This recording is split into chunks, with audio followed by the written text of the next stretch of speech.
नमस्कार मंडळी, चला तर आज आपण बनवतोय एकदम झणझणीत आणि चमचमीत छोले मसाला। या पद्धतीचा छोले मसाला बनवला ना की तुमची स्तुती झाली म्हणून समजा। त्यासाठी 1 वाटी छोले रात्रभर कोमट पाण्यामध्ये भिजवून घेतलेले आहे। आता हे छोले आपण यामधून काढून कुकरमध्ये टाकून घेणार आहोत। तर हे पाणी न वापरता आपण कुकरमध्ये छोले घालून दुसऱ्या पाण्याचा इथे शिजण्यासाठी वापर करणार आहोत। तर इथे कुकर घेतलं, आता कुकरमध्ये संपूर्ण छोले जे आहेत ते टाकून घेतलेले आहेत अशा पद्धतीने। आता यामध्ये आपल्याला पाणी घालायचं आहे। तर इथे मी 2 ग्लास इतकं पाणी वापरणार आहे, जेणेकरून आपल्याला पुढे भाजीमध्ये पातळ करण्यासाठी सुद्धा याच पाण्याचा वापर करणार आहोत। त्यानंतर इथे चवीपुरतं मीठ घालायचं आणि 1 चमचा तेल घालायचं। तेलामुळे आपले छोले पटकन शिजल्या जातात आणि मिठामुळे छोल्यांना चांगली चव येते। त्याचबरोबर 2 बटाट्याची सालं काढून आपण यामध्ये टाकलेत। यामधला एकच बटाटा भाजीसाठी वापरणार आहे, परंतु 1 बटाटा मला आणखीन लागत होता, त्यामुळे तोही त्यामध्ये शिजवून घेतला। म्हटलं की तेवढीच गॅसची बचत। त्यानंतर 4 शिट्ट्या कुकरला करून घेतल्या, पूर्ण वाफ जाऊ दिली। त्यानंतर कुकरचे झाकण काढले। आता इथे मस्त असे आपले छोले शिजल्या गेलेले आहेत, तरी सुद्धा तुम्हाला एक छोला तोडून दाखवते म्हणजे तुमच्या लक्षात येईल। 4च शिट्ट्यांमध्ये हे छोले एकदम मस्त असे शिजल्या जातात। तर पहा, अगदी हाताने सहज मॅश केलं ना तरी सुद्धा मॅश होत आहे। आता आपल्याला हे बटाटे वेगळे काढून घ्यायचे आहे। ते कुठे वापरायचे ते मी तुम्हाला सांगेलच, पण सध्या तरी ह्या बटाट्याला आपण बाजूला काढून ठेवलं आणि छोले देखील काढून घेतले। छोले अक्षरशः उरल्या गेले, इतके छान शिजल्या गेलेले आहेत। त्यानंतर आता एक छोटंसं वाटण आपल्याला तयार करायचं आहे, म्हणजे छोले मसाला बनवण्यासाठी। त्यासाठी इथे एक मीडियम साईजचा कांदा साफ करून घेतला। त्यानंतर अशा मोठ्या मोठ्या तुकड्यांमध्ये त्याला आपल्याला कट करून घ्यायचा आहे। फार कांदा तुम्हाला बारीक कट करण्याची अजिबातच गरज नाही। त्याचबरोबर इथे आपण टोमॅटो घेणार आहोत। आता इथे फक्त टोमॅटो ना होईल तितका लाल आणि चांगला पक्वत झालेला टोमॅटो वापरा। माझ्याकडे जो आहे तोच मी वापरलेला आहे, तरी सुद्धा चालतं, पण चांगला जर असेल तर तोच देखील वापरू शकता। 2 टोमॅटो, 1 मीडियम साईजचा कांदा, अशा पद्धतीने मी एक छोटी वाटी घेतलेली आहे, त्यामध्ये टाकून घेऊया। त्याचबरोबर 5-6 काजू टाकून घ्यायचे आहे।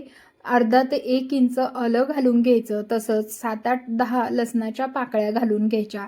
आता हे संपूर्ण यामध्ये घालून घेतलेलं आहे, पाहू शकता। आता आपल्याला याला काय करायचं आहे, त्याच कुकरमध्ये ठेवून द्यायचं। ज्या कुकरमधून आपण हरभरे शिजवून घेतले, चणे शिजवून घेतले ना, त्याच पाण्यावरती ती वाटी ठेवायची आणि कुकरला अवघ्या फक्त 2 शिट्ट्या करून घेतल्या। आता 2 शिट्ट्या झाल्या ना की लगेचच झाकण काढायचं आहे बरं का। तर पाहू शकता, मस्त असा कांदा, टोमॅटो सगळं काही छान सॉफ्ट शिजल्या गेलेलं आहे। यामध्ये अजिबात पाणी टाकलं नव्हतं बरं का, सांगायला विसरले, पण शिजत घालताना वाटीमध्ये 1 थेंबही पाण्याचा वापर करायचा नाही। आता पाहू शकता, 1 थेंबही पाणी न टाकता आपल्या कांदा टोमॅटोचंच त्यामध्ये पाणी झालं। आता हे यामध्ये टाकून घ्यायचं, थोडंसं थंड होऊ देऊया, कारण खूप वाफ निघत आहे। आणि त्यानंतर इथे मी थोडं थंड झाल्याच्या नंतर मिक्सरला पाणी न घालता मस्त अशी पेस्ट तयार करून घेतली, म्हणजे मसाला तयार करून घेतला। त्यानंतर इकडे कढई ठेवायची, कढईमध्ये मोठी पळी भरून तेल घालायचं, कारण आपल्याला हा मसाला कच्चा आहे त्यामुळे तो परतवायचा आहे। त्या परतवण्यासाठी आपल्याला इथे थोडंसं तेल लागतं। अगदी यापेक्षा थोडंसं कमी तेल घातलं ना तरी सुद्धा चालतं, फक्त मसाला आपल्याला जास्त वेळासाठी परतवायचा आहे। संपूर्ण मसाला टाकून घेतला, व्हिडिओ चालू करायचा राहिला, मग हा मसाला तेलामध्ये फक्त मिक्स केलेला आहे। यामध्ये आपण दुसरं आणखीन काहीच ॲड केलेलं नाही। जोपर्यंत आपला हा मसाला पूर्णपणे तेल सोडत नाही तोपर्यंत आपल्याला तो परतवत राहायचा आहे। तर यावरती 2 मिनिटे झाकण ठेवूया आणि याला परतवून घेऊया। 2 मिनिटांनंतर झाकण काढलं, मस्त असं तेल सुटलेलं आहे। परंतु तुम्हाला हे तेल मिक्स केल्यानंतर कुठेही जी ग्रेव्ही आहे ती दाणेदार झालेली दिसत नाही। तर एकदम दाणेदार अशी ग्रेव्ही तयार झाली ना की समजायचं परफेक्ट अशी ग्रेव्ही आपली परतल्या गेलेली आहे। परतवताना ज्या टिप्स सांगत आहे त्या अगदी लक्षपूर्वक ऐका आणि ह्या तुम्ही सुद्धा नक्की फॉलो करा, म्हणजे तुमची भाजीच्या टेस्टमध्ये अजिबात कॉम्प्रोमाइज होणार नाही। टेस्ट पाहिजे तितकी चविष्ट टेस्टची तुमची ही छोले भाजी बनणार। त्यासाठी सांगितलेल्या टिप्स नक्की फॉलो करा। तर आता पुन्हा एकदा मिक्स करून घेतलं. अशा पद्धतीने तेल सुटलं की पुन्हा एकदा मिक्स करायचं. असं हे कंटिन्यू करायचं. आपण सुरुवातीलाच फक्त झाकण ठेवलं होतं. आता कुठेही आपण झाकण ठेवणार नाही.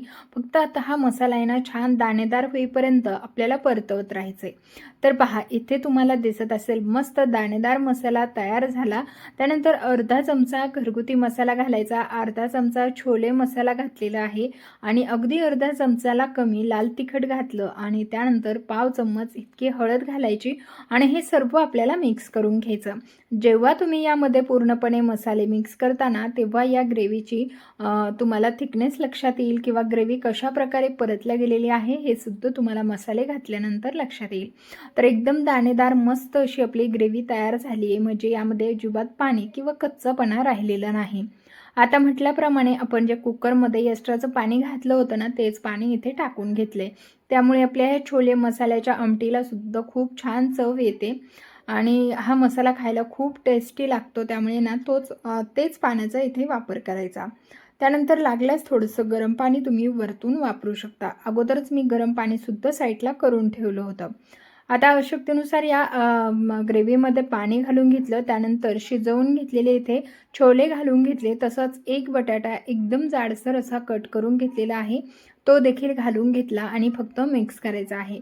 आता हे छोले आणि बटाटा एकदम मस्त शिजल्या गेलेलं आहे. त्यामुळे इथे तुम्हाला फार वेळ भाजी अशी मोठ्या आचेवर शिजवायची नाही.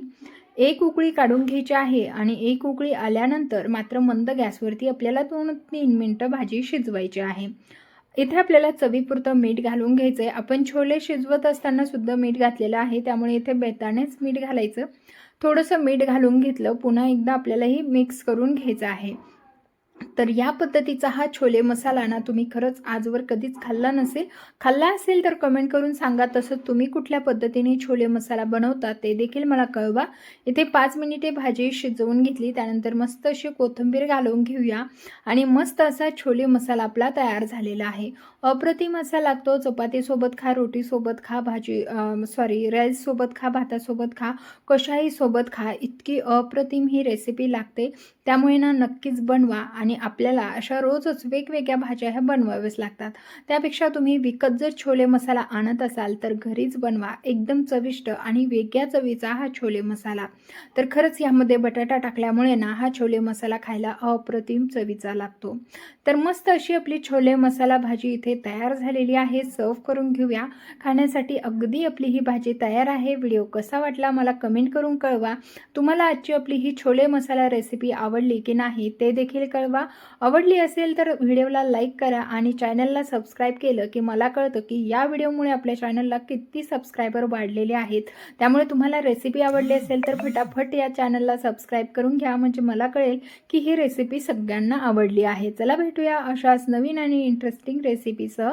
तोपर्यंत बनवा, खा आणि मला प्रतिक्रिया करून कळवा की तुमची रेसिपी किंवा छोलेची भाजी कशी झाली. चला भेटूया नवीन एका रेसिपीसह. तोपर्यंत धन्यवाद.